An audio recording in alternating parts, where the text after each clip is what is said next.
Sama yang istimewanya kami punya ibu kos nih kan, di rumah kami nih. Kami kan sama cewek di dalam rumah tuh.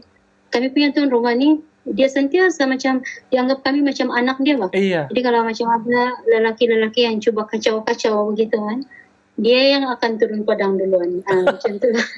Wow, Masya Allah. Jadi sangat, saya rasa si pergi Medan ni kan satu keberuntungan lah, tiada yang orang bilang menyesalnya si pergi Medan, tiada lah. Malah saya rasa bangga. Memberitahu yang saya ni adalah bekas pelajar Medan.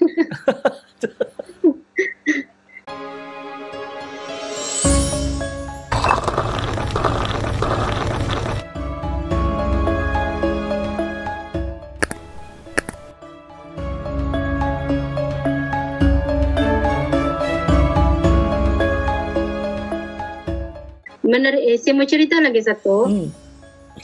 Saya pernah, ini macam kirayo pula kan, macam itu puji pula tahun ni, tapi mau share sajalah.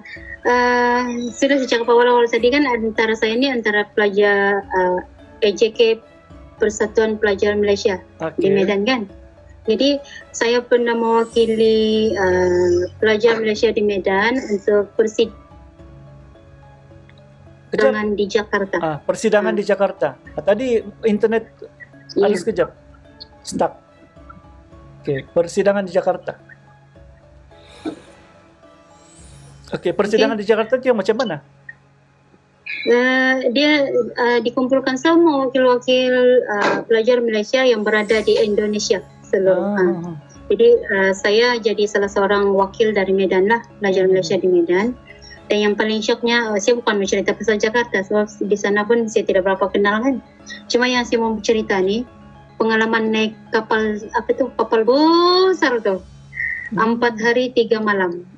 Cruise lah, macam cruise. Lebih kurang lah. Di dalamnya, di sana ada permainan, pimpong, semua. Jadi saya bilang, wow, istimewanya saya dapat merasa semua ni free lagi tu. Berapa lah tambang kalau begitu? 4 hari kan? Saya tidak pasti berapa tambang, sebab kami ditaja oleh, disponsor oleh, memang ada persatuan kan. Jadi ditaja, tidak tahu macam mana. Untungnya. Macam mana. Untung kan. Itulah keistimewanya tu. Untung sangat. Kenapa saya tidak dapat peluang belajar di sana dulu? Tidak tahu kalau Cikgu Yaya ada share kalau di tempat dorang tu di Yogyakarta tu, kami setiap raya akan dijemput oleh semua kedutaan yang bekerja di kedutaan Malaysia tu kan. Memang bergaul rapat lah dengan orang-orang besar. Wow. Sebenarnya kami sudah bersembang agak lama, tapi belum habis cerita dia. Jadi akan ada lagi. Saya akan datang dengan Yahya. Akan disambung juga nanti. Saya pernah, sepanjang saya belajar sana, ada 2 menteri yang saya pernah jumpa lah yang datang sana. Siapa tu yang menteri besar Melaka tu? Si dulu lah. Sama si Wino, dia pun pernah datang. Sama yang menteri besar Melaka pun pernah datang. Dan yang syoknya, pemimpin-pemimpin kita bila datang sana kan, YP itu, memang orang akan bagi sponsor kepada Persatuan Pelajar Malaysia.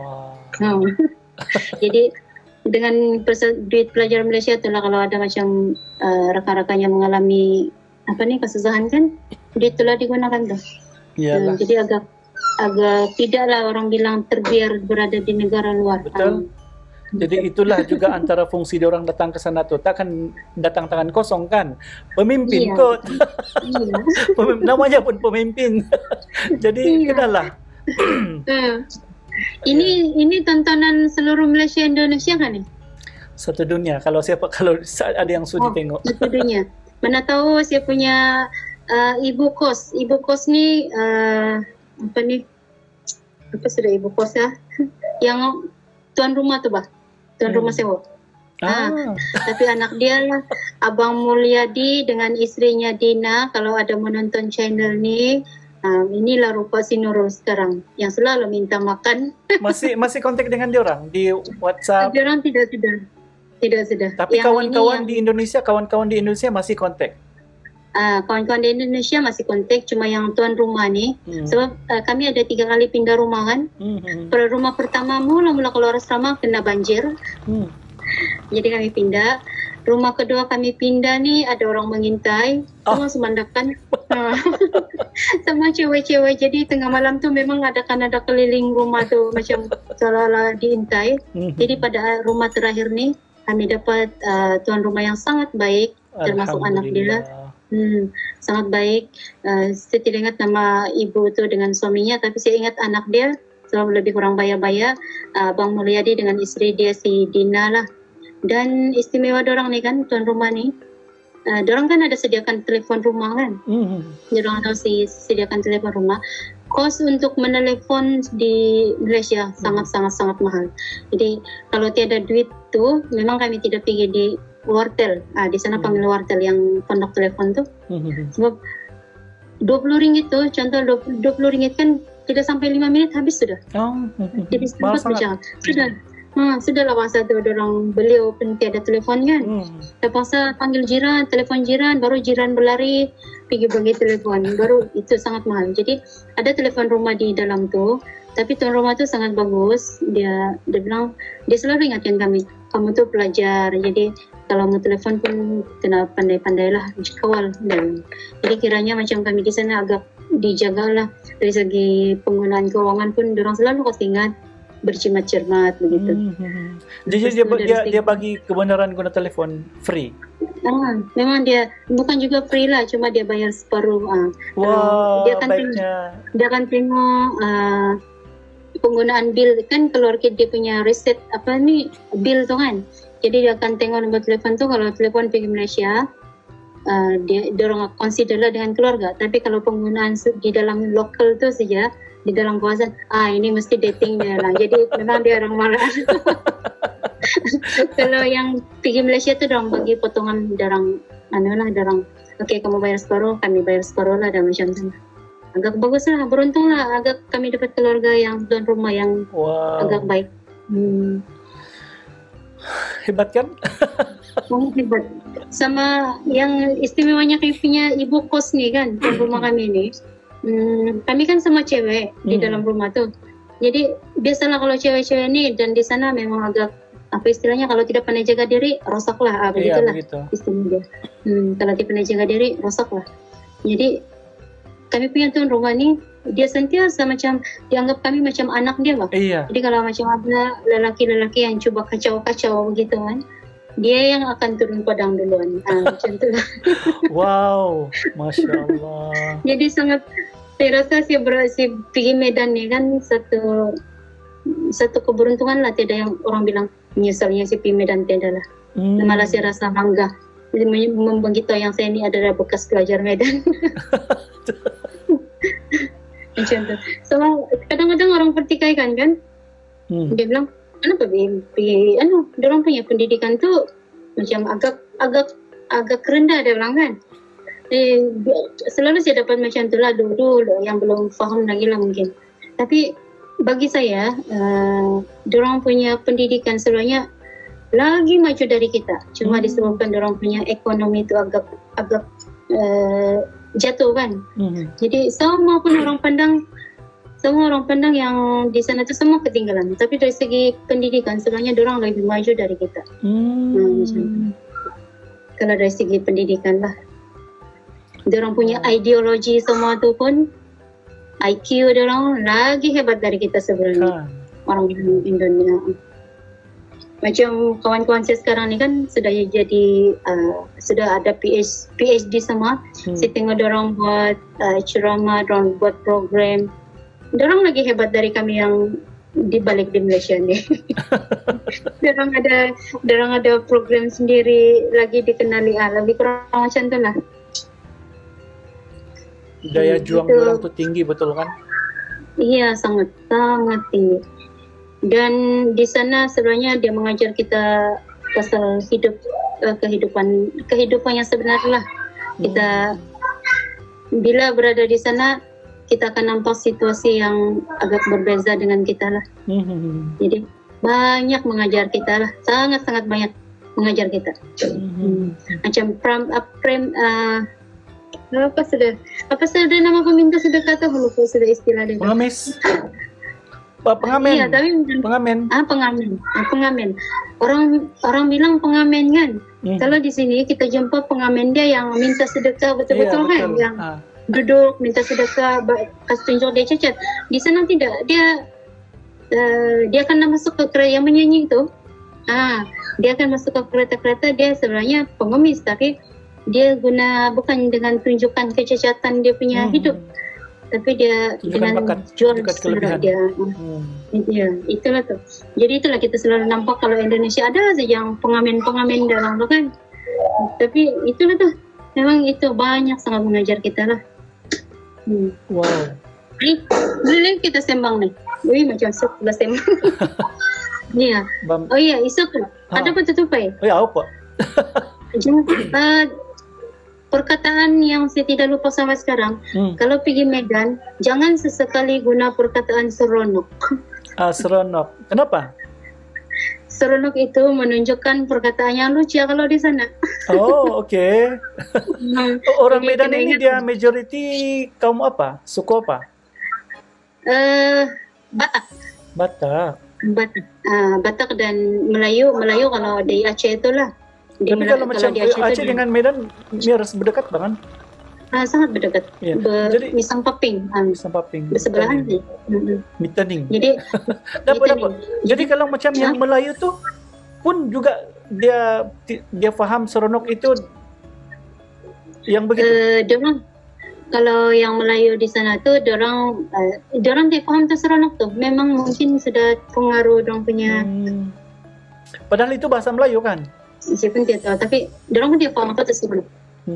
Dorang pun tidak faham apa tuh seronok. Jadi masa mula-mula ada yang kawan-kawan yang menyambut kami yang orang sana kan, dorang sambut kami mula-mula tuh.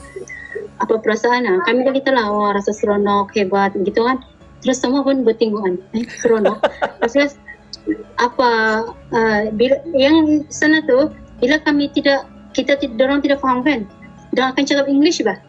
Jadi bila dorang tidak faham what you mean, apa maksud kamu seronok dalam. So kalau sini seronok ni menandakan sesuatu perkataan yang lucu macam tu. Jadi kami pun okey. Jadi kami pun mengelaklah menggunakan perkataan seronok tu.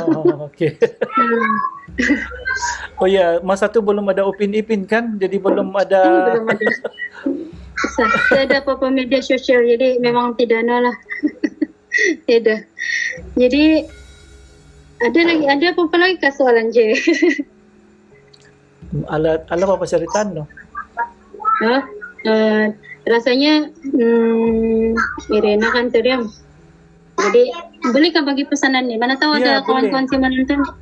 Sangat boleh. Kepada rakan-rakan teman-teman di Indonesia, Yani, Neni, si Yani ni kawan kira macam musuh masa belajar lah. Musuh tapi kawan. Selalu bersaing dalam kelas.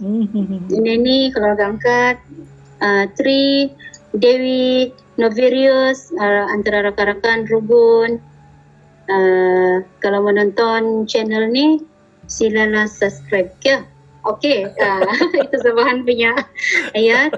Kepada penonton-penonton di Malaysia, kalau mau datang pergi Medan tu, ingatlah Pasar Sambu, Danau Toba, Brastagi dan juga Sinabung. Okey, itu antara tempat-tempat yang menarik. Dan pastikan mental tu kena kuat kalau datang ke sana. Jadi itu saja. Terima kasih banyak-banyak kepada features orang Batak ni bukan macam orang dusun juga kah? Macam orang kita juga? Tidak sama. Ya, boleh kenal. Dia punya aura ni kan terus boleh kenal lah. Dia punya aura ni memang agak garang. Garang. Nampak. Kalau kita sudah duduk di Medan, kita boleh kenal dia orang Batak atau dia orang Melayu. Kalau boleh kan, kalau masih boleh dapat kontak dengan ibu apa tadi tu? Yang rumah sewa tu? Rumah sewa. Manalah tahu kan sekarang dia orang ada homestay apa semua tu. Jadi siapa-siapa yang mau datang melancong di sana boleh recommend, boleh menyewa di rumah dia begitu kan? Iya boleh. Dan kalau ada kawan-kawan atau semua penonton di Malaysia yang ke Medan, boleh juga cari si channel Abu Nawal ni, terus kontak dengan saya. Mungkin saya boleh kontak rakan-rakan di Medan untuk dapatkan penginapan lah. macam saya mau melancong ke Medan. Iya, boleh. Nanti rakan-rakan di sana pun selalu juga tanya, bila datang nanti orang boleh jadi turis, macam itulah. Jadi jangan risau, boleh cari terus cari si channel Abu Nawal ni, kontak saya balik, minta tolong cari kawan-kawan di Medan, boleh bantu. Saya masih ada kontak dengan orang, kami ada grup sendirilah. Wow. Macam tu. Jadi boleh. Medi tutupai. Kilo pa ni mana tu. Jadi terima kasih banyak-banyak. Terima kasih banyak-banyak kepada channel YouTube Abu Nawal. Sekali lagi jangan lupa subscribe. Saya harap mudah-mudahan apa yang saya kongsikan pada hari ini boleh membantu orang-orang Malaysia yang datang ke Medan sedikit sebanyak gambaran macam mana keadaan di Medan lah. Jadi terima kasih sekali lagi channel Abu Nawal kerana menjemput saya di dalam saluran ini. Ponsiko.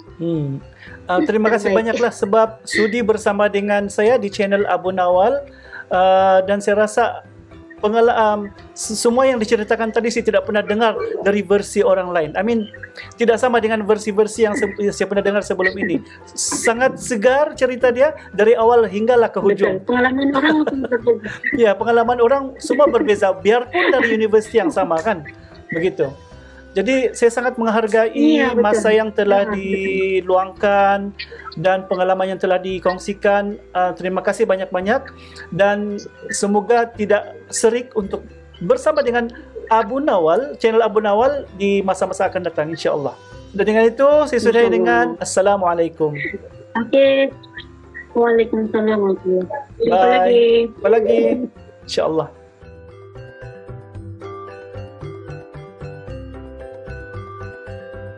Daun sanna. Daun sanna. Ini hadis daripada Ibnu Majah. Satu ketika Nabi tengok sahabat duk makan daun. Nabi tanya, apa daun kamu makan? Sahabat kata, ini daun untuk cuci perut kami. Nabi kata, jangan makan daun tu. Kalau nak cuci perut, kena makan daun sanna. Dia akan cuci perut kamu.